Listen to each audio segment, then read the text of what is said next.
Welcome my YouTube channel. তো সকলেই join করে যান এবং দেখতে থাকুন। আজকে আমি নতুন একটি ভিডিও নিয়ে চলে এসেছি আপনাদের সকলের জন্য। আশা করি সকলেরই খুব ভালো লাগবে, সকলের পছন্দ হবে। তো চলো কথা না বাড়িয়ে আসল কথায় আসা যাক।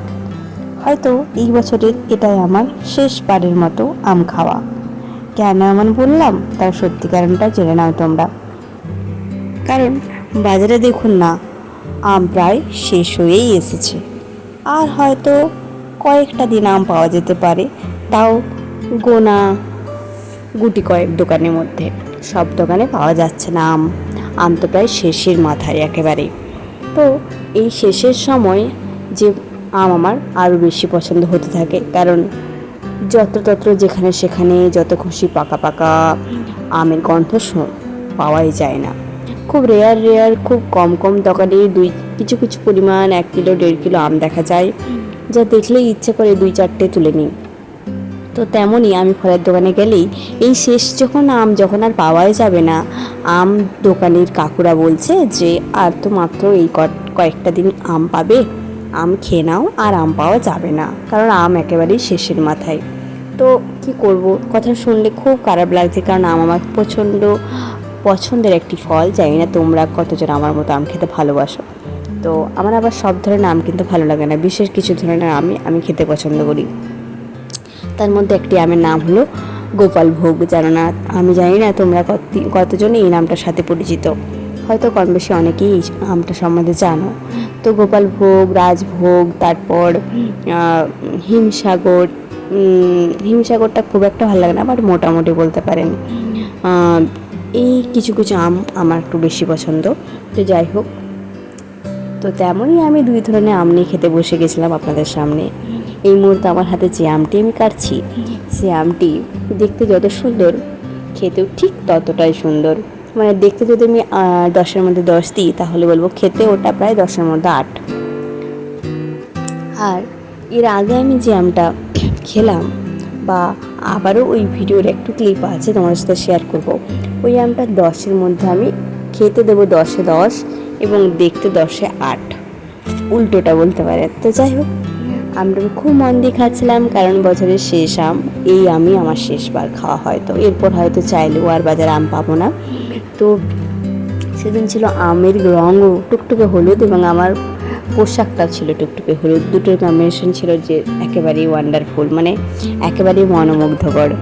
তো যাই হোক, এরকম এই ফলের সাথে নিজের পোশাকের কালার কম্বিনেশন, যেটা কিন্তু একটা অন্যরকম মানে ভালো লাগা বলতে পারো। আমাদের অনেক ছোটো ভালো লাগাগুলোকেও অনেক সময় আমরা মিস করি অনেক খারাপ ঘটনার কারণে। আবার অনেক সময় মন ভালো থাকার জন্য অনেক বড় এনজয় বা অনেক ছোট দুঃখকেও আমরা অবহেলা করতে পারি, কারণ আমাদের মনটা ভালো আছে সেই জন্য।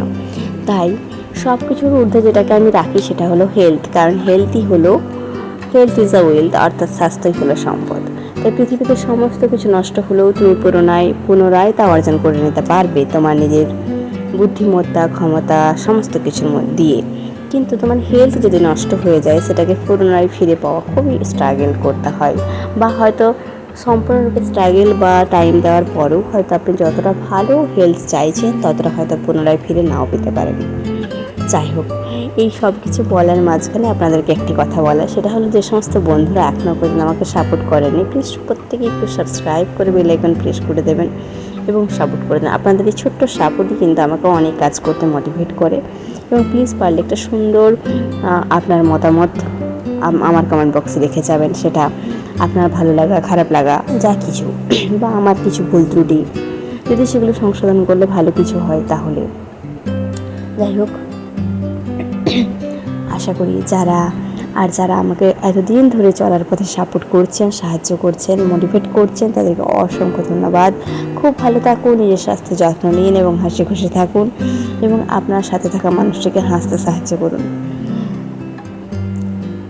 তো যাই হোক, আম খাওয়া আমার প্রায় শেষের মুখে, আর অল্প রয়েছে। কিন্তু সত্যি কথা বলতে কি, শেষের দিকের আম তো আমি চাইলেও আঁটিটা ফেলতে পারছি না, মনে হচ্ছে খেতেই থাকে। যাই হোক, সেই কারণে আমের আঁটি একেবারে হলুদ থেকে সাদা হতে চলেছে, তবু কিন্তু আমি আর আমের আঁটি ফেলিনি। যাই হোক, খুব ভালো লাগছে, খুবই সুন্দর, খুবই মিষ্টি। কিন্তু এই আমটা যতই আঁটির দিকে আসছিলাম তত যেন টক বেশি লাগছিল একটু। এই দেখুন আমার খাওয়া দাওয়ার অবশিষ্টাংশ অংশ। দেখো আমের খোসাটাও কতটা সুস্বাদু এবং মিষ্টি লাগছে দেখতে, মনে হচ্ছে খোসাটাও খেয়ে ফেলি, খোসাটাও যেন ফেলা যাবে না। যাই হোক, আমার সাথে ছিল এই বান্ধবী, যেখানে এতই আস্তে আস্তে কথা বলছিল তোমরা হচ্ছে শুনতেই পাবে না, তাই জন্য আমি আবারও ভয়েস ওভার করলাম। ওর বিএড এক্সাম চলছে, আমার কাছে এসে পরীক্ষা দিচ্ছে। তো যাই হোক, পরীক্ষা ভালোই দিচ্ছে। তো তার মধ্যে থেকে এই সময়টা সকলে একটু ঠান্ডা লাগা, জ্বর কাশি হচ্ছে। তাই আপনাদেরকে বলবো বেশি বৃষ্টিতে ভিজবেন না, সাবধানতা সতর্কতা মেনটেন করবেন, বাইরে বেরোলে ছাতা নিয়ে যাবেন। সকলেই খুব ভালো থাকুন।